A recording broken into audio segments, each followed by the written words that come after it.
Are you in the market for a modern striker-fired pistol? Do you get aroused at the sight of a loaf of bread? Then you should get a Glock.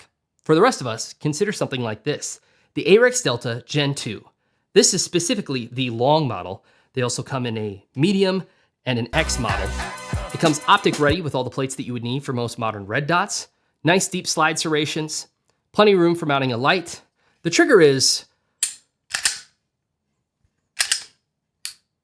decent.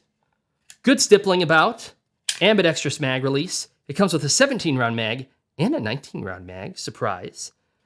And I gotta say, it looks pretty good. MSRP on one of these is $480, but I got this one for $415, which is not bad and well below the average price of a Glock. Should you get one? Jury's still out on that. This is kind of a quickie, little bit of a reach around. But stay tuned, we'll give you our full impressions. Stay safe out there, and thanks for watching. What I don't like so far would probably be the mag release, because it's a little chunky, it's a little hard to manipulate. What the f is that? Yeah. It would help if I hit some f***ing golly. This is kind of a quickie.